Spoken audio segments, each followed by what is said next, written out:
Dernière partie. Comment... Oui, c'est bon. Il faut enlever. Il va désactiver. D'accord. Donc, nous allons aborder la dernière partie tout de suite avec M. Poemic, à qui je remets le micro de suite. Merci Hervé. Vous savez, la formule consacrée, c'est très difficile de parler après un brillant orateur. Et depuis ce matin, vous avez eu devant vous de brillantes personnes qui sont passées et qui ont partagé avec vous. J'ai un peu l'impression d'être le vendredi soir avec un cours d'anglais qu'on a programmé à 16h. Vous avez tous ici eu des cours d'anglais à 16h à l'époque pour ceux qui étaient francophones. Ah, voilà. Voilà, donc... Très bien. OK.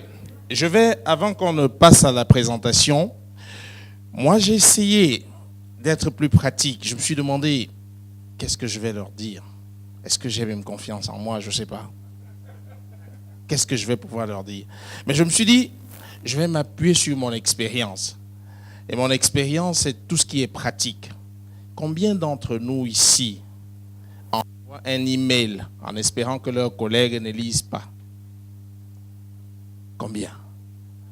Les tueurs de la communication. Parce que vous savez, le thème, c'était la confiance en soi. Et après, moi, j'avais comment communiquer efficacement avec les autres. Donc, tout à l'heure, je vais vous parler un tout petit peu de la communication non verbale. Ça veut dire que nous en sommes arrivés à passer le temps à écrire des mails en espérant que celui à qui j'écris ne le lise pas. Il y en a qui ont même ajouté des accusés de réception pour être sûr que, oui, il avait lu. Comme ça, je peux montrer qu'il ne lisait pas. On va regarder ça tout à l'heure. Ensuite, je me suis posé la question de savoir comment est-ce que je peux catégoriser, c'est-à-dire d'après mon expérience, les différents styles de personnes que nous avons rencontrés. Comment est-ce que je peux les mettre dans un cadran et comment communiquer entre les différents cadrans. Ça va être la dernière partie de mon intervention.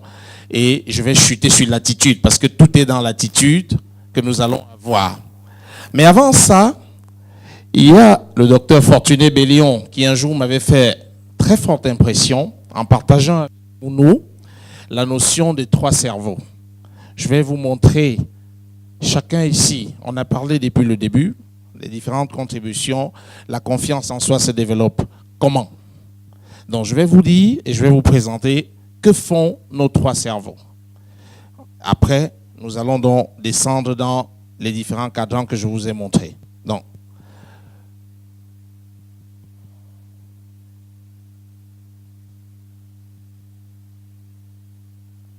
on va aller très vite.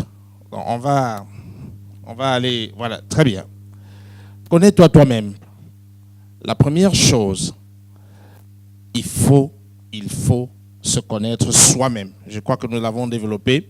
Ensuite, il va falloir rentrer dans la perception que nous pouvons avoir de ceux avec qui nous travaillons ou de ceux avec qui nous voulons communiquer.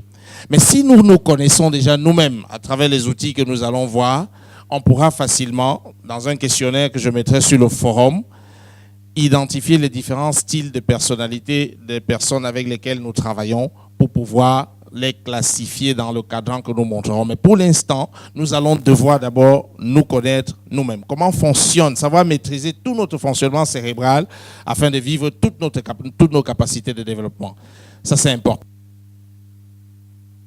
Voilà. Chacun d'entre nous a 3 cerveaux. Nous avons le reptilien. Le reptilien qui est le cerveau qui commande les muscles, les gestes et la parole. Tout ce que nous faisons, nous réagissons, c'est le reptilien. Et le reptilien réagit en fonction de notre limbique, qui est notre cerveau des mémoires et des émotions. Vous avez vu, je vous donne un exemple. Tous les autres orateurs ont parlé avec une oreillette. Mais mon limbique ne reconnaît pas l'oreillette. Moi, je connais le micro. J'ai grandi, on m'a appris que pour parler en public, il faut avoir un micro. On ne m'a pas appris qu'il fallait avoir une oreillette. Et là, tout de suite, j'ai rejeté l'oreillette et j'ai pris le micro. Je ne me suis pas posé la question de savoir, mais Hervé, peut-être qu'il était très éloquent tout à l'heure parce que dans son oreillette, il y avait quelqu'un caché derrière qui lui dictait ce qu'il doit dire. Vous avez vu comment il a débité des citations et des citations et des citations. Donc, je n'ai pas fait appel à mon cortex pour me dire, mais attends, peut-être que dans l'oreillette, il y a quelqu'un qui est caché là derrière et qui lit tout ce qu'on est en train de dire. Donc, vous voyez, aujourd'hui, je suis resté buté à ce que mon disque dur a enregistré. Je dois communiquer avec une personne. Car la personne me dit, cette porte est blanche. Alors, je dis tout de suite non. Parce que moi, on m'a appris que la porte, elle doit être verte. Je dis non, elle est verte.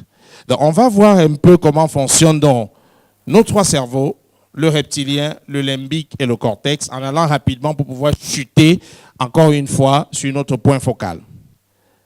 Par quoi, vous voyez cette image de cette dame? Cette dame, elle a le sourire. Mais par ses gestes, elle exprime 50% de ce qu'elle ressent. Qu'est-ce qu'elle ressent d'après vous? Oui. Non. La peur. Elle sourit, mais à travers ses gestes, elle a peur. Alors, quand vous êtes dans vos bureaux, la communication, si vous prenez votre téléphone, vous appelez, entre ce que la personne vous dit et ce que son corps montre, il y a une grande différence. Et je vous ai parlé tout à l'heure des tueurs de la communication. La bouche ment, mais le corps ne ment jamais. Donc, entre envoyer un email en espérant que la personne ne lise pas et se lever pour aller vers cette personne, communiquer avec elle, ça vous permet de savoir exactement ce que ressentait la personne. Mais nous la verrons un peu plus tard. Et c'est pour ça que je vous dis, la communication non verbale est beaucoup plus importante que la communication verbale. Allons-y. Que fait notre cerveau reptilien? Juste pour qu'en partant d'ici, les gens puissent se dire, le reptilien c'est quelque chose, j'ai appris. Le reptilien, c'est l'esclave du limbique. Le reptilien exécute tous les ordres que lui donne le limbique.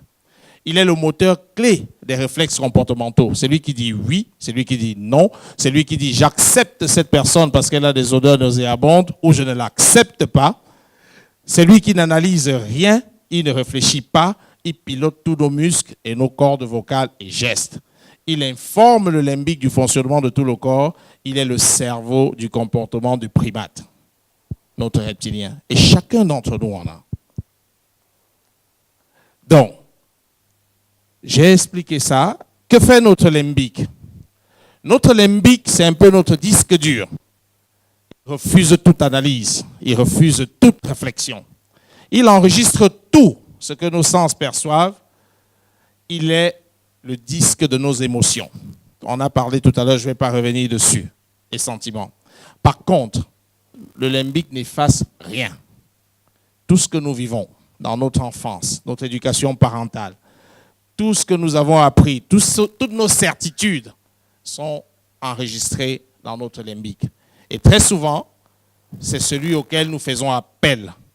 Parce que nous nous disons, la logique qui est stockée dans notre limbique, c'est la logique qui nous permet de vivre. Mais pour communiquer efficacement avec les autres, qu'est-ce qu'il faut faire? C'est ça la question.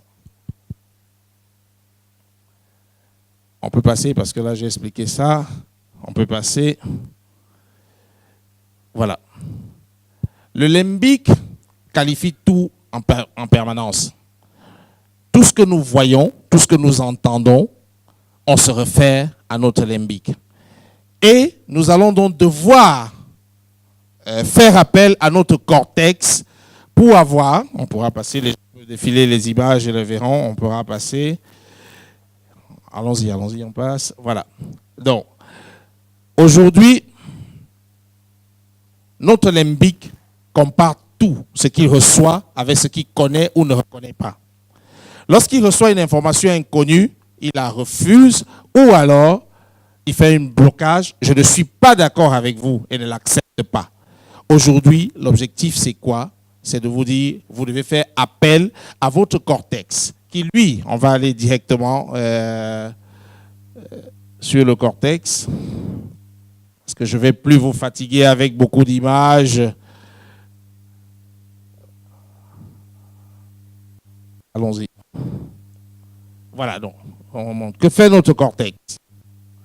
Notre cortex, c'est celui que nous devons appeler chaque fois que nous sommes dans des situations où nous ne comprenons pas, où nous avons une logique stockée par une question ouverte. Et si la logique que j'ai stockée dans mon limbique était différente, comment pourrais-je faire pour comprendre mieux la personne que j'ai en face de moi? Et ça, ce n'est que par des questions ouvertes. Se poser la question à soi, se poser la question à l'autre. Et je rechute sur tout ce que j'ai appelé attitude et comportement. Et Hervé, tout à l'heure, dans son intervention, l'a dit, tout est dans notre attitude. J'ai voulu, ça a l'air d'être un peu théorique, mais c'était important pour moi de vous faire comprendre que la communication avec les autres dépend d'abord de nous-mêmes. La communication avec les autres dépend des logiques que nous avons enregistrées et de notre capacité à pouvoir faire appel à notre cortex pour sortir de ces logiques. Et maintenant, je vais passer à la deuxième partie de la présentation où j'ai essayé de regrouper en...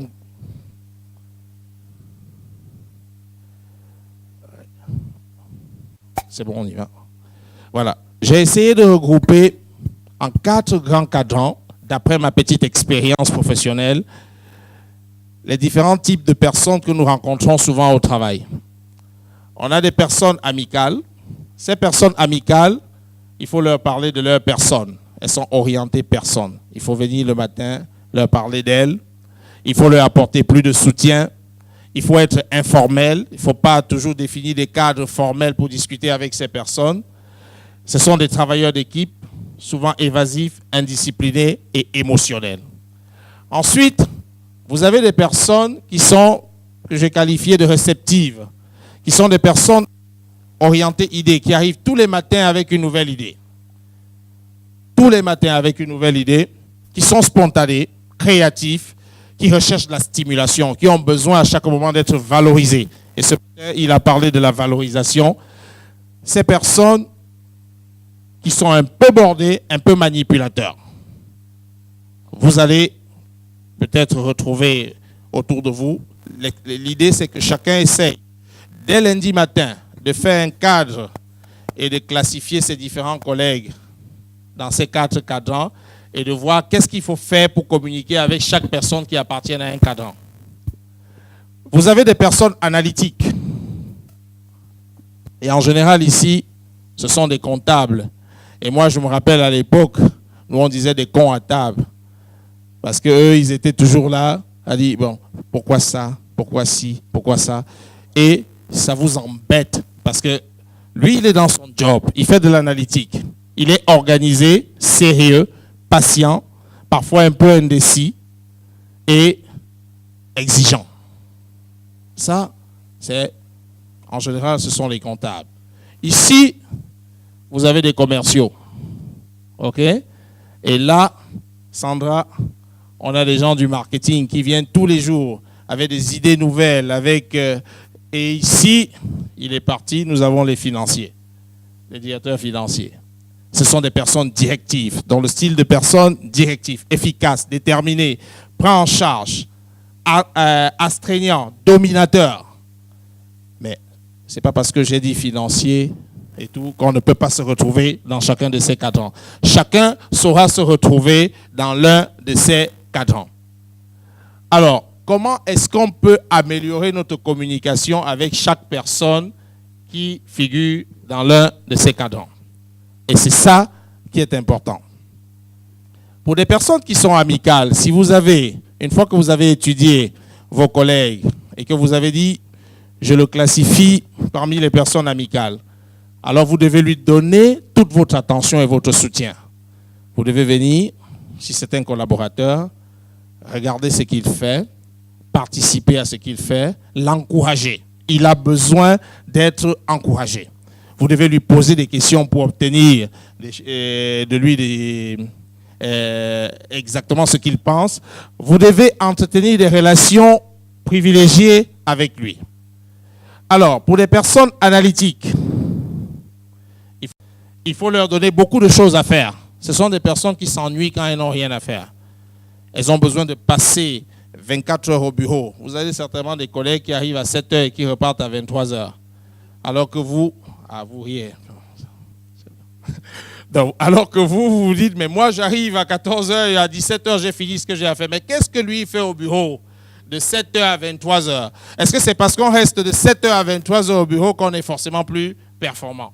Mais c'est son style. Pour communiquer avec ce type de personnes, vous devez arriver à leur donner beaucoup de tâches à faire. Ils ont besoin de détails. Et eux, ils sont souvent dans la question « Comment ?» ce type de personnes.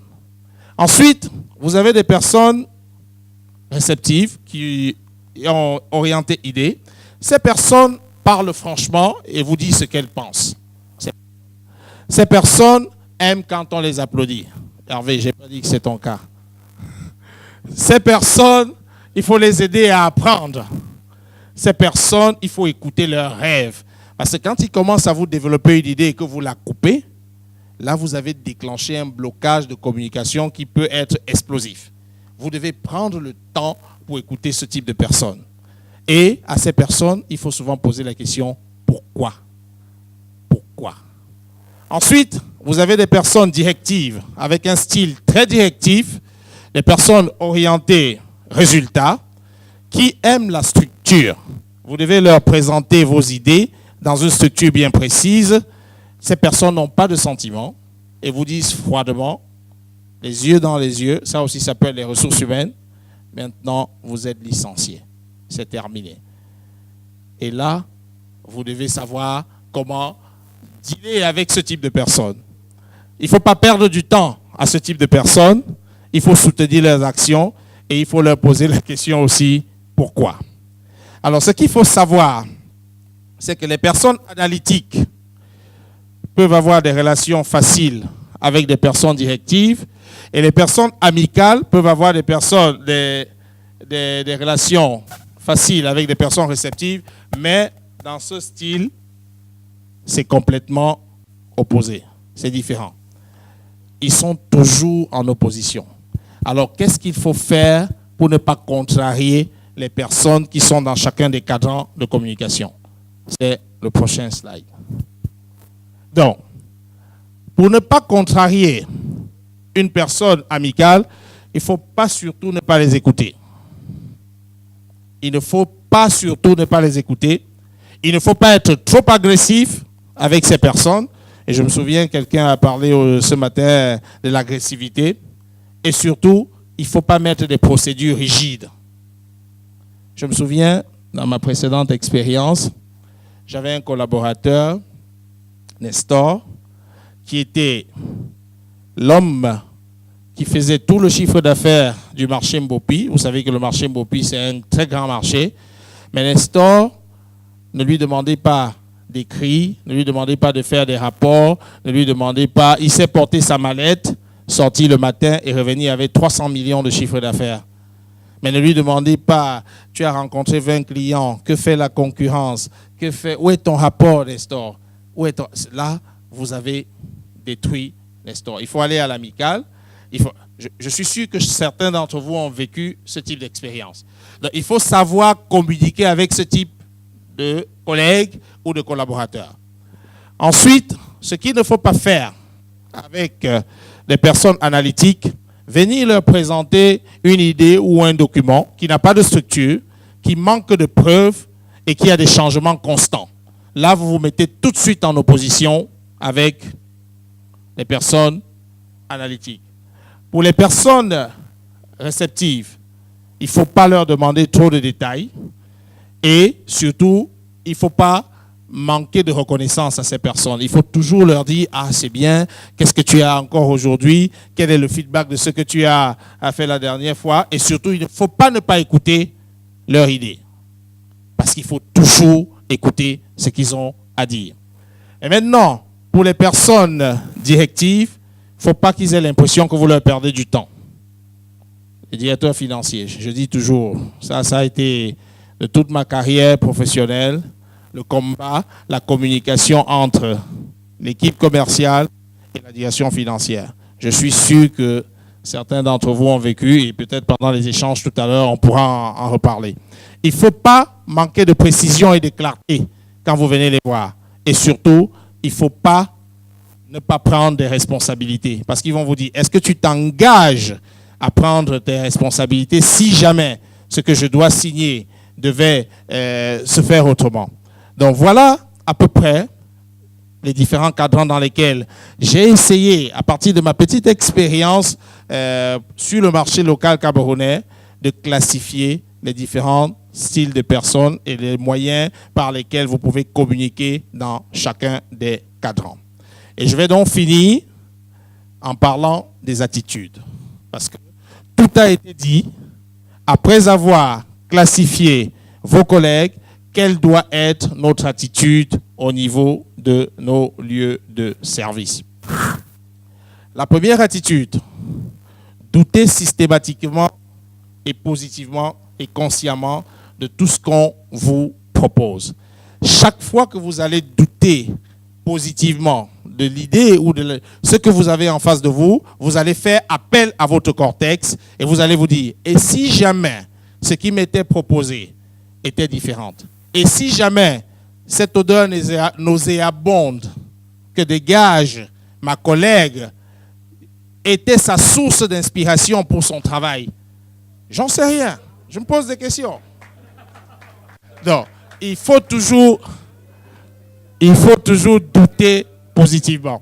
Ensuite, soyez curieux de tout en permanence, comme un jeune enfant. Vous savez, les enfants, quand vous dites ne touche pas, voilà. Soyez curieux de tout en permanence. Troisième et quatrième attitude, il faut toujours être dans un état de performance intérieure optimale. À chaque fois que vous allez être confronté à une situation,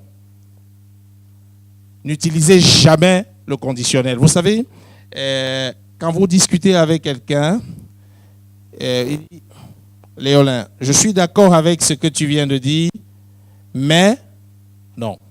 Je suis d'accord avec ce que tu viens de dire et... Parce que quand il dit je suis d'accord avec ce que tu viens de dire, mais ça veut dire qu'il n'est pas d'accord avec ce que je viens de dire. Donc, oui et, pas oui mais. Ça, il faut faire attention. Parce que dans la façon de communiquer, je discute avec un collaborateur, je lui dis je suis d'accord avec ce que vous venez de dire, mais non, vous n'êtes pas d'accord avec ce qu'il vient de dire. Soyez en permanence à 100% dans le présent lors de toutes vos actions. Parce que ne vous laissez pas envahir par le remords. Qu'est-ce qui s'est passé hier, c'est passé hier. Ce qui se passe aujourd'hui, c'est ce qui se passe aujourd'hui. Ensuite, soyez super performants dans l'infiniment petit au quotidien. Et je me rappelle d'un directeur général qui m'a dit un jour, le diable est dans les détails. Il n'y a pas de détails quand vous êtes en train de communiquer avec une personne.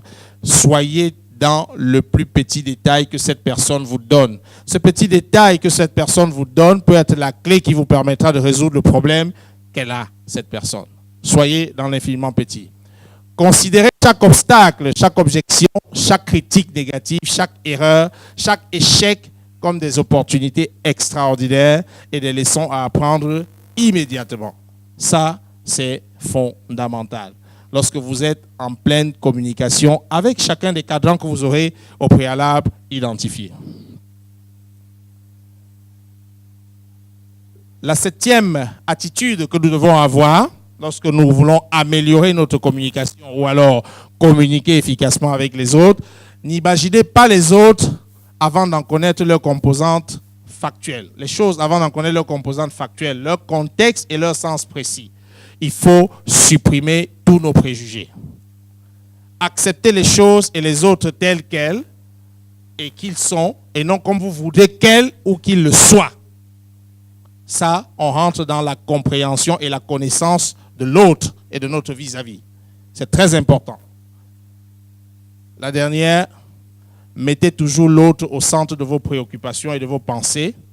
Un jour, il vous le rendra au centuple. Et j'ai beaucoup aimé toutes les citations de tout à l'heure de Dale Carnegie et tout. Et vous savez, montrez à chaque individu qu'il est important et vous obtiendrez de lui tout ce que vous voudrez. Merci.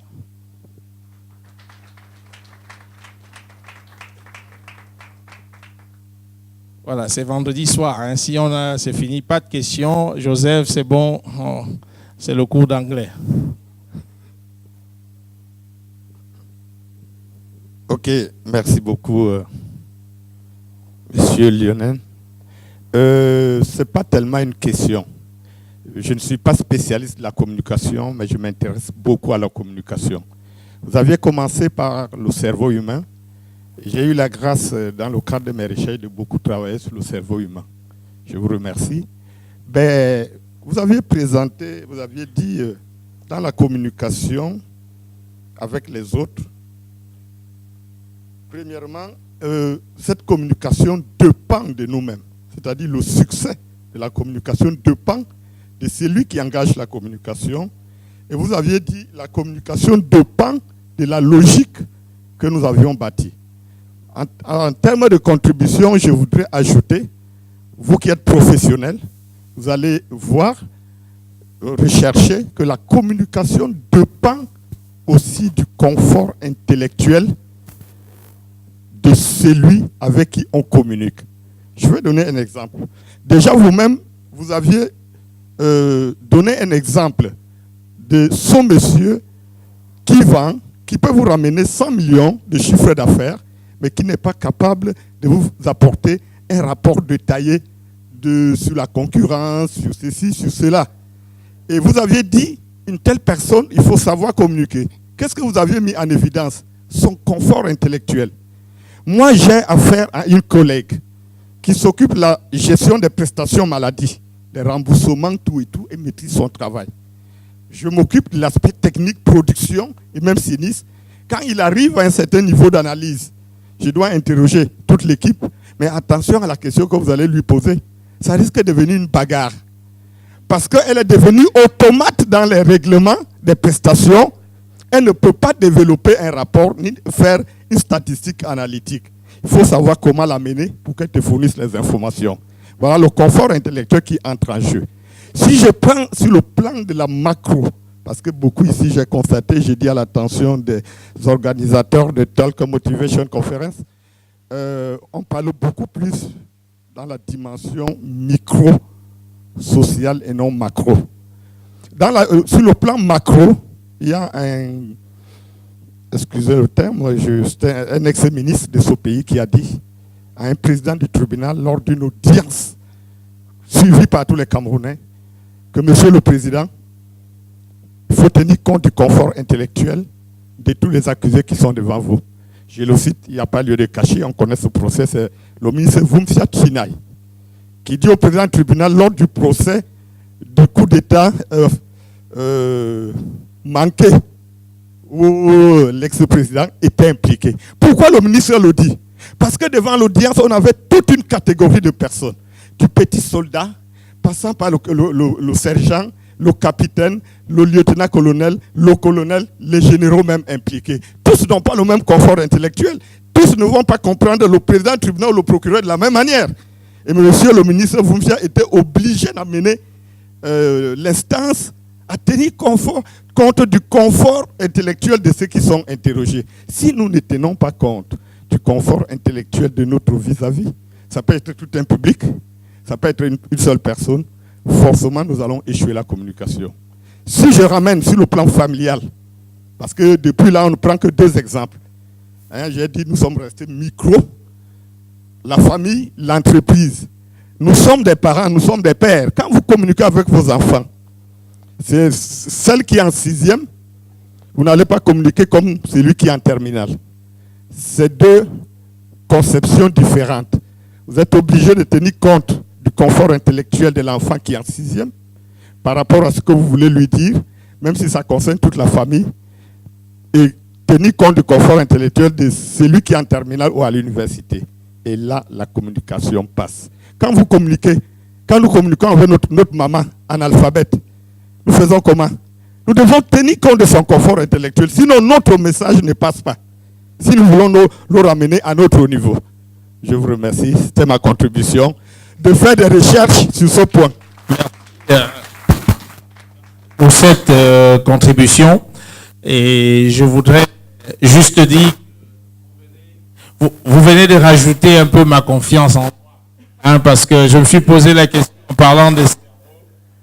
Est-ce que... Bon, ils avaient peut-être raison de mettre l'oreillette. Vous voyez. Alors, je me suis posé la question de savoir, en préparant cette présentation, est-ce que ça allait être d'une importance capitale de parler un peu du fonctionnement des 3 cerveaux. Mais si vous vous rappelez bien, nous avons dit « connais-toi toi-même ». Ça, c'est ce que nous avons voulu présenter avec les organisateurs. Et de 2, cherche à connaître l'autre pour pouvoir la classifier. Même si nous avons ramené cette classification au niveau de l'entreprise, je suis d'accord avec vous, ça peut s'appliquer au niveau familial, ça peut s'appliquer à un niveau macro. Merci pour votre contribution.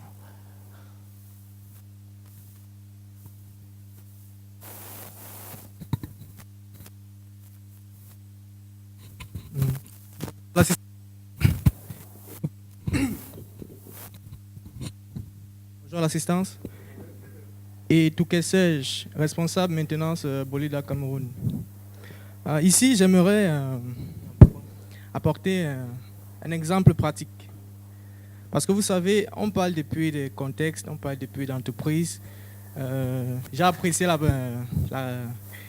l'intervention de mon grand-papa là. Et des gens, on oublie souvent que certaines personnes apportent en entreprise des comportements appliqués à la maison. Donc là, c'est mon siège, tu t'assieds pas là-dessus. Je bois souvent de l'eau. Ce verre, il ne faut pas le toucher. Moi, on ne me parle pas comme ça. Tu es mon petit frère. Déjà, j'arrive en entreprise, pour la petite histoire, comme stagiaire. J'ai 3 mois de stage. Et déjà, quand j'arrive en entreprise, puisqu'il fallait que je présente mon mémoire, je me posais des questions. Bon, sur quel thème vais-je bien me focaliser? Et au bout de, je me donne comme 2 semaines. Bolida Cameroun, c'est une entreprise de remorquage portuaire. Donc j'avais la chance de côtoyer comme ça des personnes qui avaient fréquenté à l'extérieur, qui avaient fait des grandes écoles, qui avaient fait des écoles de management et qui leur permettaient ainsi de bien m'enseigner, de bien me conseiller. Voilà comment je m'en vais réfléchir. Et je me rends compte qu'il y a une mauvaise gestion. C'est un peu comme au quartier. Rien n'est innové, rien n'est normalisé, il n'y a pas de... Voilà comment j'essaie de focaliser mon thème sur la mise en place des plans de maintenance de tous les remorqueurs. Costaud, c'est vrai, puisque déjà certaines personnes m'avaient dit que tu n'allais pas arriver. Mais par la grâce de Dieu, je suis arrivé. J'ai eu une mention excellente à mon mémoire. Et au bout de 1 mois, 1 semaine, par rapport à mes multiples interventions, j'avais déjà un bureau. Et vous voyez comme quoi, vous quittez de bonjour chef, je suis le stagiaire, machin truc, à un poste de responsabilité. Poste de responsabilité dont certaines personnes attendaient depuis. Mais bon, ils ne prenaient pas cette audace-là, ils ne savaient pas trop vers où aller. Et comme l'a dit si bien le papa, tous nous n'avons pas cette faculté mentale. Il y a certaines choses qu'on n'apprécie pas énormément. Et on n'a pas souvent une certaine vision. Moi, je ne suis pas quelqu'un qui est calé, je visualise. Même à la pause, je visualise. Je suis toujours zen comme ça dans ma tête. Donc, non, je vague dans l'espace. Voilà comment j'essaie de mettre sur pied ces différents plans. Je change carrément la structure des ateliers. Ça, il faut le dire. Je l'ai changé carrément. J'ai normalisé tous les panneaux, mettre toutes les codes de couleurs, essayer de donner un aspect un peu... Parce que d'autres disent souvent, l'Europe c'est là-bas, ce n'est pas ici. L'innovation est dans notre tête. On peut l'appliquer chez nous. Il suffit d'avoir cette audace-là et la volonté. Et bon, c'est un peu ça que j'ai opté. Par grâce, ça paye, ça avance. Mais bon, toutes ces personnes-là que je respectais, que je respecte, que je prenais comme des supérieurs, qui aujourd'hui me voyaient comme les supérieurs et comme leurs concurrents, se sentent accumulés de toutes parts et n'arrivent pas bien à apprécier vraiment ce que je suis en train de faire. La question que j'aimerais poser pour chuter, je n'aimerais pas être long, c'est...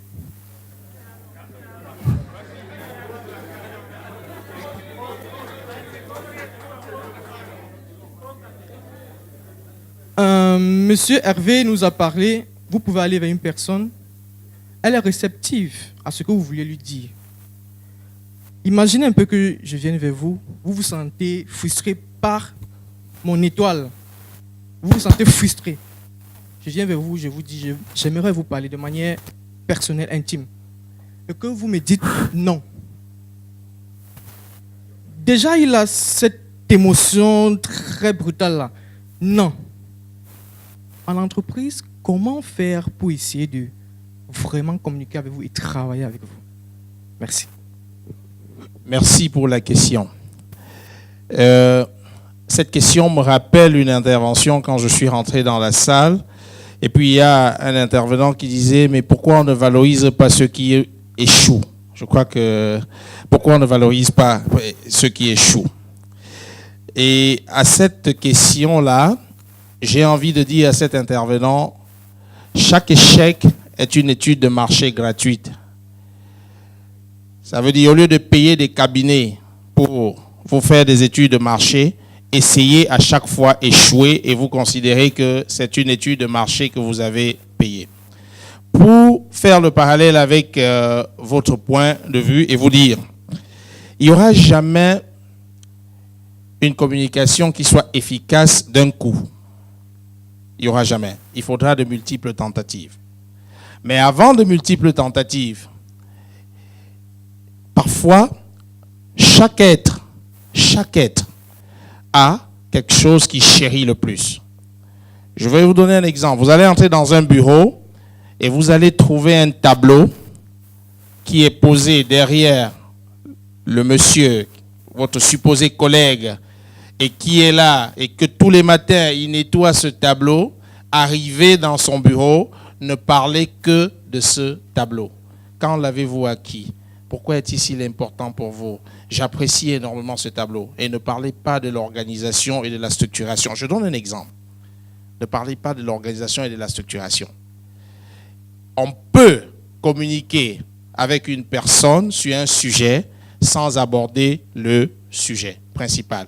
Si vous vous sentez, en fonction de comment vous avez vécu avec cette personne, vous êtes arrivé, vous étiez le tout petit stagiaire, maintenant vous êtes devenu la personnalité la plus importante, je vous recommande de chercher à connaître quelles sont des choses qui représentent une valeur fondamentale pour cette personne.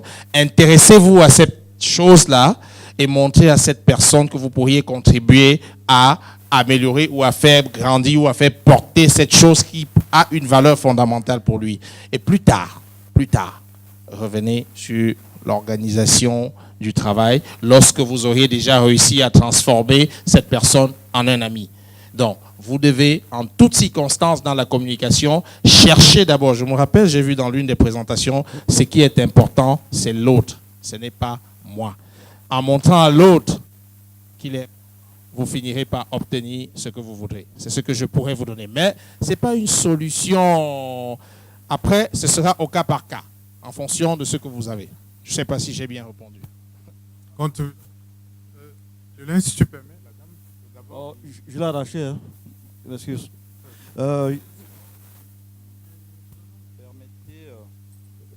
Je suis Étienne Goy de l'association Omnium Service. Vous avez dit dans la 6e attitude, je cite, soyez dans la dynamique du oui et non dans celle du oui mais qui altère et tue toute ouverture d'esprit et de conquête de l'inconnu. J'ai besoin davantage d'explications ici. Quand vous dites oui et oui mais, à mon avis, ça veut dire que c'est une restriction. On est d'accord sur une partie et peut-être pas sur la totalité. Mais quand vous dites oui et, vous êtes d'accord sur la totalité et vous voulez ajouter quelque chose. Je n'ai pas très bien compris votre explication à ce niveau. Ok, merci. Quand vous dites oui et, vous montrez à la personne que vous êtes d'accord avec ce qu'elle dit et vous rajoutez à ce qu'elle dit autre chose. Quand vous dites oui mais, vous êtes en train de rajouter une négativité à ce que la personne a dit. Et là, la personne n'est plus totalement en phase avec vous. Tout est dans la formulation.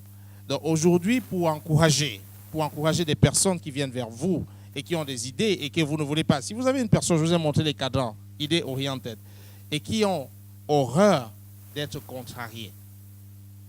Si vous voulez accompagner cette personne dans son raisonnement, vous lui dites oui et. Si vous voulez tuer l'idée de cette personne, vous lui dites, et la confiance qu'elle aurait pu placer en ce qu'elle disait, vous lui dites oui, mais. Je pense que c'est aussi simple que ça.